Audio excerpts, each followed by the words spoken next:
All right, in this video, I'm going to be going through the Chapter 8 Factoring Review Part 2 in class, the back side of that. So starting at number 7, it says, which of the following is the complete factorization of 5a to the 4th b squared plus 15a cubed b? So for this problem, the first thing we want to do when we factor is, according to our flow chart, look for the GCF.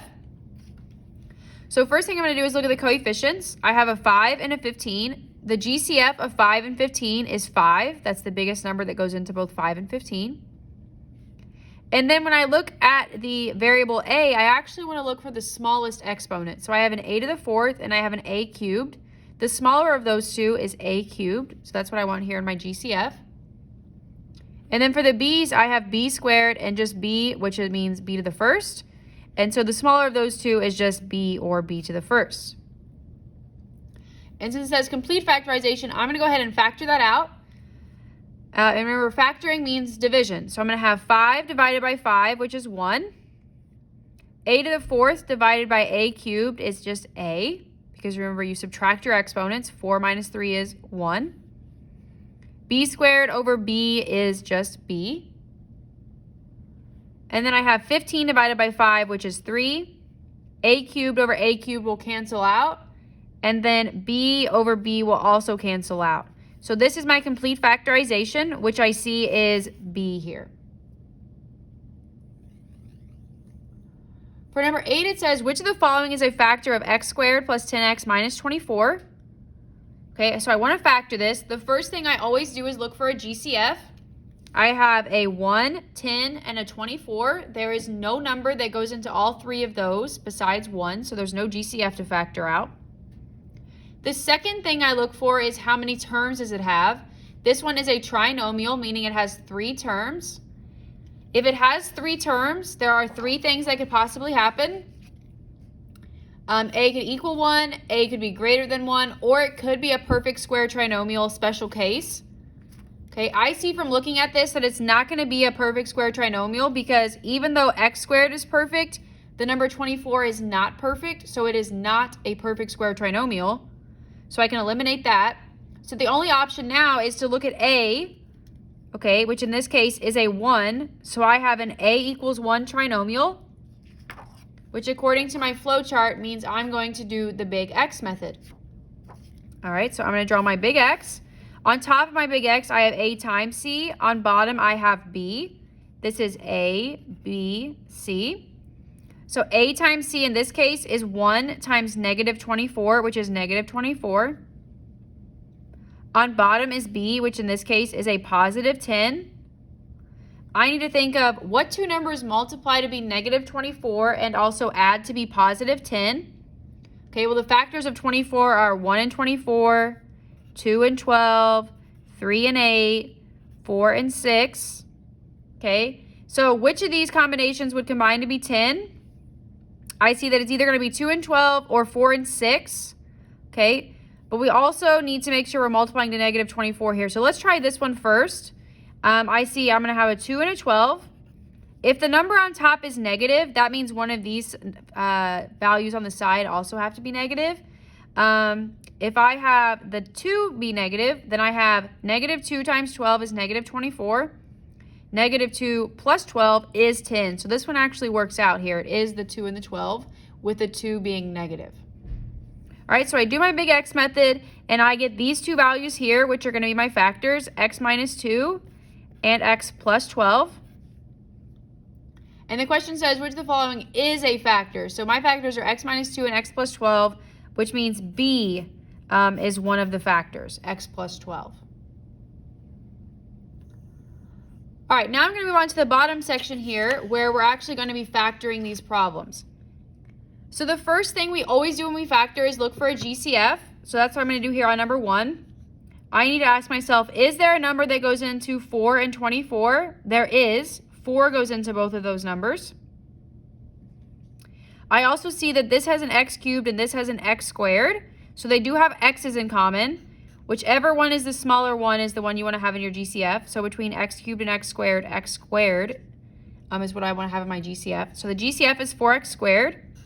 I'm going to factor or divide that out. So 4 divided by 4 is 1. X cubed over x squared is just x. 24 divided by 4 is 6. X squared over x squared will cancel. And so this is the factorization of that expression. Looking at number 2, again, the first thing I want to always do is look for a GCF. I see 2, 14, and 24, which means there is a GCF of 2. 2 goes into all of these even numbers. So I'm going to divide that out. 2x squared divided by 2 is x squared. Negative 14x divided by 2 is negative 7x. 24 divided by 2 is 12. All right, so I saw a GCF of 2 and I factored that out. Now I'm going to look in the parentheses and I see that I have a trinomial. Okay, I have a trinomial. So again, if I have a trinomial, there's 3 things that could happen. A equals 1, A is greater than 1, or I have a perfect square trinomial. I always like to check to see if it's a perfect square trinomial first so that I can kind of do that shortcut and avoid having to do a lot of work. So let's see if this is a perfect square trinomial. X squared is perfect, but the number 12 is not perfect. Therefore, this is not a perfect square trinomial, so I cannot do that shortcut. Instead, I need to look at what A is. A in this case is a 1. So this is an A equals 1 trinomial. So for A equals 1, I'm going to do my big X method.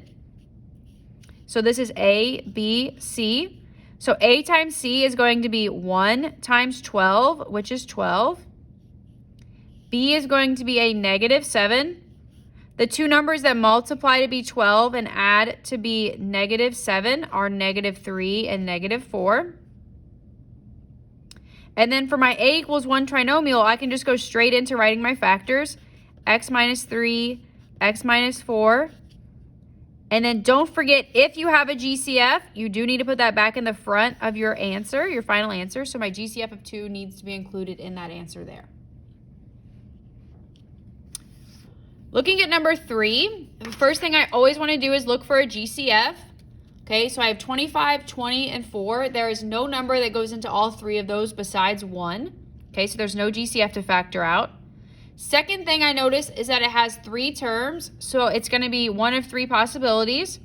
Either A is going to equal 1, A greater than 1, or it's a perfect square trinomial. Again, if it's 3 terms, I would highly recommend looking to see if it's a perfect square trinomial first. So let's check that. 25y squared, okay, that is perfect. It's 5y times 5y. 4 is also perfect. It's 2 times 2. All right, so that's looking good so far. But don't forget, for a perfect square trinomial, we also have to check the middle term. So we want to have 2 times a times b, which means 2 times one of these factors times one of these. So 2 times 5y times 2, which is 20y, which does match my middle term, so this works out. So if this first term is perfect and the last term is perfect and the middle term checks out, then this is a perfect square trinomial, so we can avoid doing split the middle here. I'm going to have a 5y in each of my factors. I'm going to have a 2 in each of my factors. And then the sign in both of these factors is going to be the same sign, and it's going to depend on whatever sign you have here in between your first and second term. So if this is an addition sign here, then both of these are addition signs. So I have 5y plus 2 times 5y plus 2, which means I have 2 5y plus 2s. So this is really 5y plus 2 squared.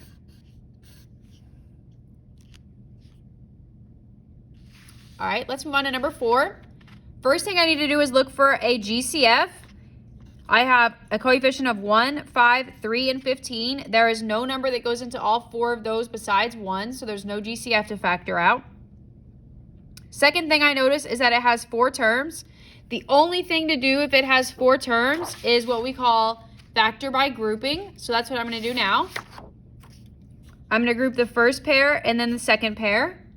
And I'm going to find the GCF of each pair. So looking at these first 2 terms, the GCF here is x squared. And if I factor that out, x cubed divided by x squared is x. Negative 5x squared divided by x squared is negative 5. The GCF of the second pair, well, the only number that goes into both, well, not the only number, but the greatest number that goes into both 3 and 15 is 3. If I factor or if I divide that out, 3x divided by 3 is x. Negative 15 divided by 3 is negative 5.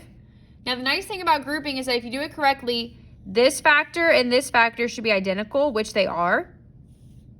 So I'm going to have two factors for my final answer. One of them is going to be what they have in common. So in this case, it's x minus 5. The other factor is going to be the two GCFs that we have outside here. So x squared plus 3. And that's my answer there. For number 5, the first thing I always do when I factor is look for a GCF. I have a 4, a negative 1, and a negative 5. There is no number that goes into all three of those, so there is no GCF. Second thing I noticed is that it has 3 terms. All right, so it's a trinomial. So again, first thing I would do is look to see if it's a perfect square trinomial. 4x squared is perfect, but the number 5 is not a perfect number. Okay, so this is not a perfect square trinomial. So I can't do that. So what I'm going to do now is I'm going to look at A. In this case, A is greater than 1. A is the number 4, so it's greater than 1. So if A is greater than 1, I'm going to have to do what we call split the middle, which is a combination of big X and grouping. All right, so first thing I'm going to do here, if A is greater than 1, is I'm going to start with a big X. On top, I have A times C. On bottom, I have B. So A times C in this case, A, B, C, is 4 times negative 5, which is negative 20. B is negative 1. So the two numbers that multiply to be negative 20 and also add to be negative 1 are negative 5 and positive 4. Okay, so I do my big X just like normal. Now the split the middle step comes in here next. I'm going to bring down the first term just as it is, 4x squared, and then the very last term, negative 5. So I'm going to bring those down. And then now I'm going to come up with two new middle terms based on whatever I got here in my big X. Now, it doesn't matter which order you write these values in. I'm going to write the 4 first. So I'm going to write plus 4x, because this is a positive 4, and then minus 5x. Now, the reason I'm including x's on these two middle terms is because let's see what happens if we would combine those. 4x minus 5x is negative 1x, which is what we originally had here in our original statement. Okay, so this expression and this expression are equivalent. Okay, if I were to combine these two middle terms, I would get back to my original statement. So I took this middle term and I split it into these two pieces. That's why it's called split the middle. Now that I have 4 terms, I'm going to do grouping. The GCF of the first pair is a 4x. 4x squared divided by 4x is x. 4x divided by 4x is 1. Anything divided by itself is just 1. The GCF of the second pair is a negative 5. Negative 5x divided by negative 5 is x. Negative 5 divided by negative 5 is positive 1.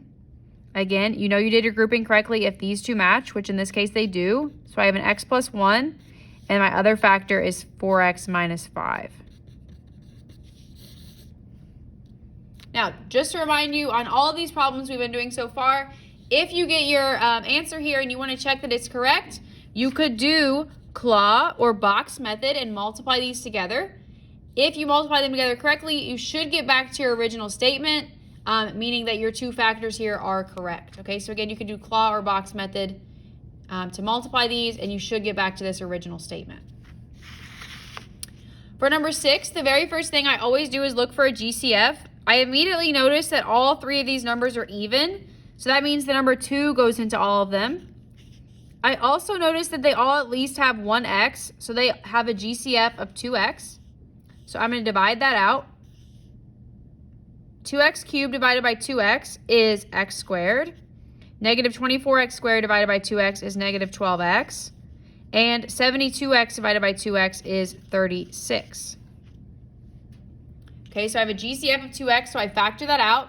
Then I look in my parentheses and I see I have a trinomial. Okay, so again, there's 3 possible things that could happen there.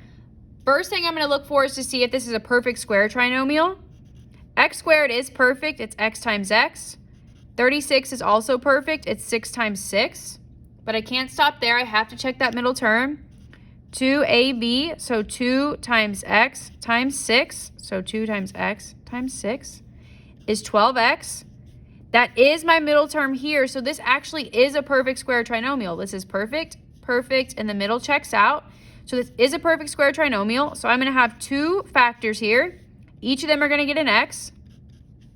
Each of them are going to get a 6. And then they're both going to have a subtraction sign based off that right there. And then, as always, I cannot forget my GCF of 2x out here in front. And if I wanted to clean this up a bit, I could say 2x times x minus 6 squared. Since these are identical terms, I have two of them. I can say x minus 6 squared. All right, looking at number 7. First thing I always do when I factor is look for a GCF. Okay, so I see 33, 11, and 22. I know that 11 goes into all three of those numbers, so I'm going to have a GCF of 11. Then I'm going to look at the a values. Again, when you're looking at the variables, you want to look for the smallest exponent. So I have a 3, a 6, and a 4, so a cubed is the smallest. For the b's, I have a 3, a 5, and a 1, so b is the smallest there. And then I want to factor that out. So 33 divided by 11 is 3. A cubed over a cubed cancels. B cubed over b is b squared, because 3 minus 1 is 2. Negative 11 divided by 11 is negative 1. A to the 6th over a cubed is a cubed. B to the 5th over b to the 1st is b to the 4th. 22 divided by 11 is 2. A to the 4th over a cubed is a. And then b to the 1st over b to the 1st cancels. Now, for a problem that looks like this, and especially on our test, that's all you can do for that problem, is factor out a GCF. Looking at number 8, I look for a GCF first. There's no number that goes into 81 and 4 besides 1, so there's no GCF to factor out. I notice that it has two terms, so the only possible thing for two terms, a binomial, is the difference of two perfect squares. Okay, this is the difference. It has a subtraction sign. 81 x squared is perfect, and 4 is also perfect. So this is the difference of two perfect squares. The square root of 81x squared is 9x. The square root of 4 is 2. So I'm going to have two factors. Each of them are going to have a 9x. Each of them are going to have a 2. And then remember, look at our flow chart. For the difference of two squares, one has to be addition, one has to be subtraction. So this is going to be 9x plus 2 and 9x minus 2. All right, looking at number 9, first thing I do is look for a GCF. I have a 1, a 17, and a 42. There is no number that goes into all three of those, so there's no GCF. Second thing I notice is that it has three terms. So I'm going to check to see if this is perfect. X squared is perfect. But the number 42 is not a perfect number, so this is not a perfect square trinomial. So I can't do that. Instead, I'm going to look at what a is, and in this case, a is equal to 1. So I'm going to do my big X method, so I'm going to draw my big X. On top, I have a times c, so I have 1 times 42, which is 42. On bottom, I have negative 17. So the two numbers that multiply to be positive 42 and add to be negative 17 is negative 14 and negative 3. If a is equal to 1, I just go straight into writing my two factors. So I have x minus 14 and x minus 3.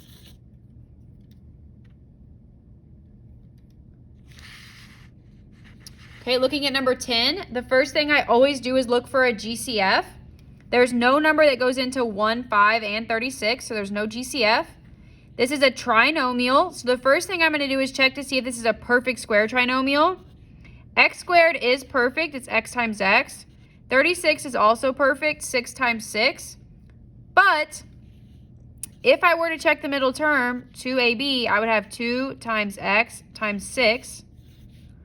And I would get 12x, which we clearly see is not our middle term. So this is not a perfect square trinomial. Now, I also knew from looking at it that it wasn't going to be a perfect square trinomial, because let's look at the format of a perfect square trinomial here. Okay, they always have a plus b squared here at the end. And if you look at our problem, we have a minus b squared. Okay, so we knew that wasn't going to be a perfect square trinomial, but I went ahead and showed you the process anyways. So this is not a perfect square trinomial. Okay, so I can't do that shortcut. Instead, I'm going to have to look at A. I see that A is equal to 1, so I'm going to do my big X method. I have 1 times negative 36, which is negative 36. On bottom, I have a 5. So I need to think what two numbers multiply to be negative 36 and also add to be 5. It's 9 and negative 4. If A is equal to 1, you go straight into your factors, x plus 9, x minus 4. For number 11, the first thing I always do is look for a GCF. There is no number that goes into 6, 5, and 6. Okay. Next thing I notice is that it's a trinomial. So I'm going to ask myself, is this a perfect square trinomial? Well, 6 is not a perfect number. 6 is not a perfect number. So this is not a perfect square trinomial. Then I look at A, and I see A is greater than 1. So I'm going to have to do my split the middle process, which again is a combination of big X and grouping. So I'm going to start with my big X. I have A times C on top, so 6 times negative 6, which is negative 36. On bottom, I have negative 5. What two numbers multiply to be negative 36 and add to be negative 5? Well, that's negative 9 and positive 4. So I do my big X method, and then now I'm going to do that split the middle step. So my first term stays the same, my last term stays the same, and my two middle terms come from whatever I get here on my big X. So I'm going to have negative 9x plus 4x. All right, so I do big X, I do the split the middle step, and then now that I have 4 terms, I'm going to do grouping. The GCF of this first pair here is 3x. 6x squared divided by 3x is 2x. Negative 9x divided by 3x is negative 3. The GCF of the second pair, well, the only number that goes, or not the only number, I apologize. The biggest number that goes into 4 and 6 is 2. 4x divided by 2 is 2x. Negative 6 divided by 2 is negative 3. You know you did it correctly if these match, which they do. So I have 2x minus 3, and then I have 3x plus 2. All right. For number 12, the first thing I always do is look for a GCF. I see that 2 and 50 are both even numbers, so I know that 2 goes into both of those. So 2x squared divided by 2 is x squared. Negative 50 divided by 2 is negative 25. In the parentheses, I have 2 terms. The only possibility for 2 terms is a difference of 2 perfect squares. X squared is perfect. 25 is also perfect. And I do have a difference of those 2 squares because I have subtraction. So I can have x plus 5 and x minus 5. And then I cannot forget my GCF of 2 here in the front. For number 13, the first thing I always do is look for a GCF. I have 1, 3, 4, and 12. There is no number that goes into all 4 of those besides 1, so there's no GCF to factor out. I notice that I have 4 terms, which means the only possibility here is to do grouping. So what's the GCF of the first pair? Well, the only thing they both have in common is an x. If I factor that out, x times y divided by x is just y. Negative 3x divided by x is negative 3. And then the GCF of the second pair here is a negative 4. Negative 4y divided by negative 4 is y. 12 divided by negative 4 is negative 3. These match, so I did it correctly. Y minus 3 and x minus 4.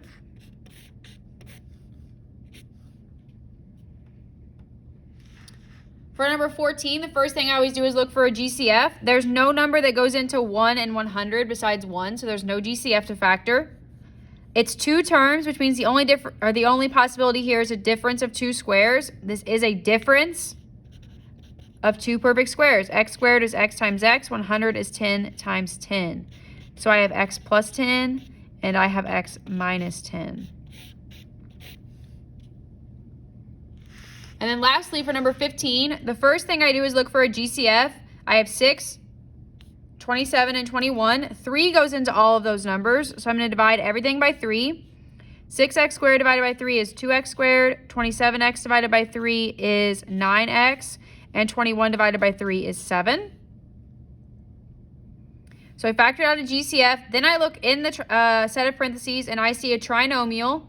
So the first thing I want to do is check to see if it's perfect. Well, the numbers 2 and 7 are both not perfect, so that is not a perfect square trinomial.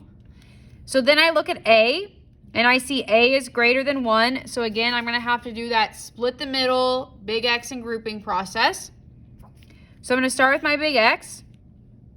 I have A, B, C. A times C is 2 times 7, which is 14. A times C is 2 times 7, which is 14. B is 9. So the two numbers that multiply to be 14 and add to be 9 are 7 and 2. So after I do my big X, I'm going to now do my split the middle step. So I'm going to bring this down, and I'm going to have 3. I'm sorry, not 3. I was looking at the GCF. I'm going to have 2x squared. And I'm going to bring this down and have a positive 7. My two middle terms come from whatever I had here. Again, it doesn't matter which order you write these in. I'm going to write the 2 first and then the 7. So I did my big X. I did this split the middle step with my new trinomial here. And then now I'm going to do grouping. The GCF of this first pair is 2x. 2x squared divided by 2x is x. 2x divided by 2x is 1. Anything divided by itself is 1. Then I have a GCF here in the second pair of 7. 7x divided by 7 is x. 7 divided by 7 is 1. Again, I know I did my grouping correctly because these match. So I have x plus 1. And then I have 2x plus 7 from this. And then lastly, I cannot forget my GCF of 3 here in my final answer.